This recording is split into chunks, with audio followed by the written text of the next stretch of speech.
What's up, Coconut Poknut, and welcome back for nadaganap na naman ng ating buhay dito sa loob ng barko! Magandang umaga!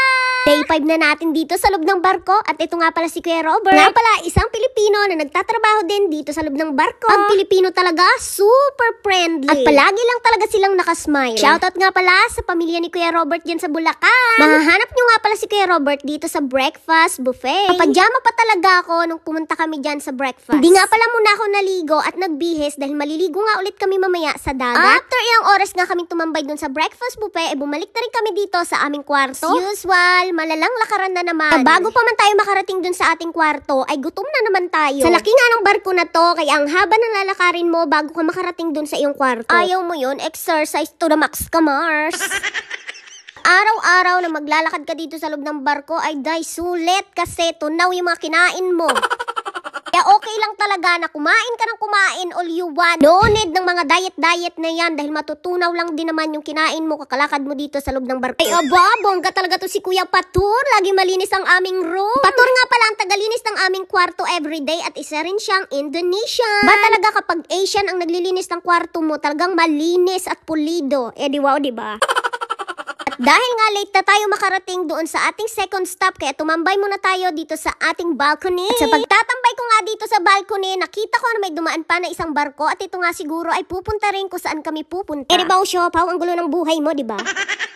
And finally, nakarating na rin kami dito sa Cozumel. At dito nga pala ang aming second stop. Kumain muna tayo ng lunch bago tayo lumarga. Baba nga pala kami ng barko dahil gusto namin gumala dito sa Mexico.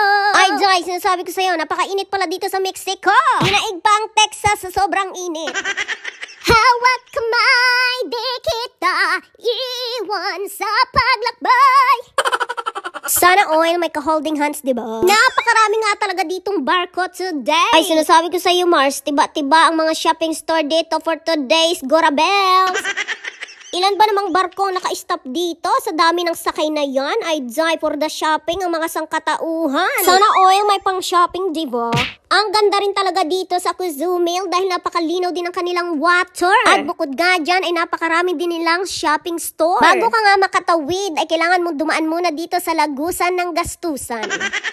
Market strategy yarn. Ang lupit rin talaga ng nakaisip nito. Isa kang henyo. Mindset ba? Mindset. Ang lupit din talaga ni Kalansay kumanta pero hindi mo maintindihan yung kanta niya kaya paano ka magbibigay ng tip? Better luck next time! Ito nga palang unang madadaanan nyo bago ka makalagos dito sa lagusan ng gastusan. May mga madadaanan ka na mga alak. Sari-sari nga palang tinda nila dito at meron din silang mga luxurious na paninda. Ramihan nga ng paninda nila dito ay mga alak tapos mga glass shot. Anong tingin nila sa atin? Manginginom? Patigil nga kami dito ni Madam Sulweta dahil napakaraming ang isda kaming nakita. Hinanap nga kami ng mga kasama namin dahil bigla nga kaming nawala. At si Haring David nyo nga ay ayun na, una-una na doon at hindi niya nga alam na wala na yung asawa niya sa kanyang hulihan. Akad pa more. Ayon nga sa aming survey, napakarami lang daw tao dito kapag may barkong tumigil dyan. Dahil kung wala nga daw na barkong tumitigil dyan, matumal nga daw ang kanilang business. Nahanap nga namin kung saan kami pwede mag-swimming ay wala nga kaming nakita, kundi puro store nga lang palang nandito. Ready for the swimming pa naman ang lola nyo dahil naka-swimsuit tayo for today's galaan. Sa kasamang palad nga, sobrang init nga dito talaga ngayon. Dumaan nga pala muna kami dito sa shop para tingnan kung mas mura nga dito ang kanilang mga t-shirt. Bumili nga pala ako ng 2 magnet at ito nga pala ay nagkakahalaga ng $12 isa. Mas mahal pa nga dito ang mga bilihin kaysa nga dun sa kabilang pinuntahan namin. Yung mga t-shirt nga nila dito ay $25. Yun nga lang, mahal ang kanilang magnet dito dahil dun nga sa aming unang pinuntahan ay $6 lang ang isa. Kinumpara mo nga pala, yung first stop namin at itong second stop is mas maraming shopping store dito. Yun ang kagandahan dito is marami silang shopping store. Pero wala silang libreng dagat para sa mga turista. Kailangan mo pa nga palang sumakay ng taxi para makarating ka doon sa may mga resort na kailangan mong magbayad for the entrance fee. Ang pinagkaiba lang talaga doon sa first stop namin kung saan sa Rutan, Honduras ay mayroon silang palibreng ligo sa dagat. Hindi mo na nga kailangan mag-taxi para makapunta ka kung saan yung may mga excursion na nagpabook. Para makapunta ka nga doon sa binook mo for the excursion, kailangan mo sumakay ng taxi. Kaya pala may nakaready na silang mga taxi dyan sa gilid-gilid. Hanip din talaga ang kanilang business strategy. Idi wow, Siopaw. Ganon talaga, day, ang business-minded. Walang libre-libre, ganon. Nadaanan nga namin itong miniature ng Carnival Cruise. Siyempre, for the picture na naman ang mga inday. Pero masasabi ko lang talaga dito, super hot.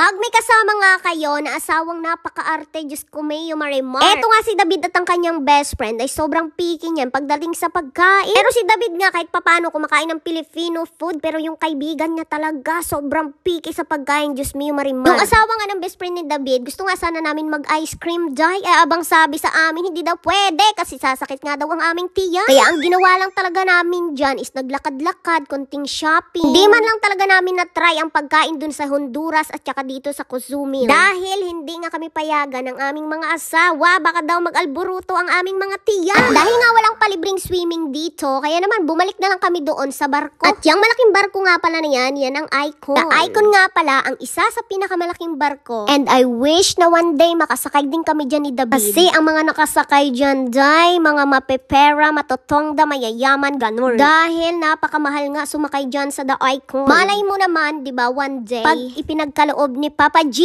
may pa-swimsuit pa nga ang mga sangkatauhan, pero nasayang nga lang dahil hindi tayo nakaswimming. Kaya naman, iinom na lang natin yan. Ginagabihan nga, dito nila napag-usapan na kumain sa may sandwich bar. Nag-order nga lang ako ng beef sandwich. Dahil sapagkat subalit, hindi ko nga alam yung ibang sandwich nila dyan. May soup nga din sila, at ito nga pala ay tomato soup. First time ko nga matry yung tomato soup at hindi nga ako nasarapan sa kanya dyan. After nga naming lumapang, ito nga si David, nang alam na dito sa barko nila na model. Tiningnan niya nga kung may makina daw yan. After nga naming lumapang, ay dumiretso na kami dito para manood ng comedy bar. After nga sa comedy bar, dumiretso kami dito ni Madam Auring sa may tindahan ng mga gold at silver dito sa loob ng barko. Ang dami nga may gustong bumili dito dahil very affordable talaga siya. Medyo natagalan nga kami dito kasi nahirapan silang maintindihan ang salita ni Madam Auring. Ilang explain nga siya, pero ito si Indian boy ay hindi niya nga maintindihan. Kahit nga rin ako ay hindi ko rin maintindihan si Madam Auring. After nga namin dito, ay dumiretso na nga kami manood dito ng Deal or No Deal. At ang host nga nila for today's video sa Deal or No Deal, syempre ang crush ni John Boy. Bukod nga sa gandang angkin niya, ay napakatangkad niya din. Ang saya lang din talaga manood ng Deal or No Deal. Pinakamalaki nga palang prize na mapapanalunan mo dyan is $1,000. Sa peso nga, tumataginting na 50,000 pesos. Or more, kasi ang $1 na palitan ngayon ay 56 pesos. Dito naman, manood tayo ng musical kinimirot nila. O di bang galing ng mga nagbabayulane? Gusto mo yarn? Ang bilis nila magbayulane, no? Tuwing. Day 5 na nga at ang bilis ng panahon at araw. Talaga namang na-enjoy ko ang mga days na nagdaan. Sobrang sulit to the max.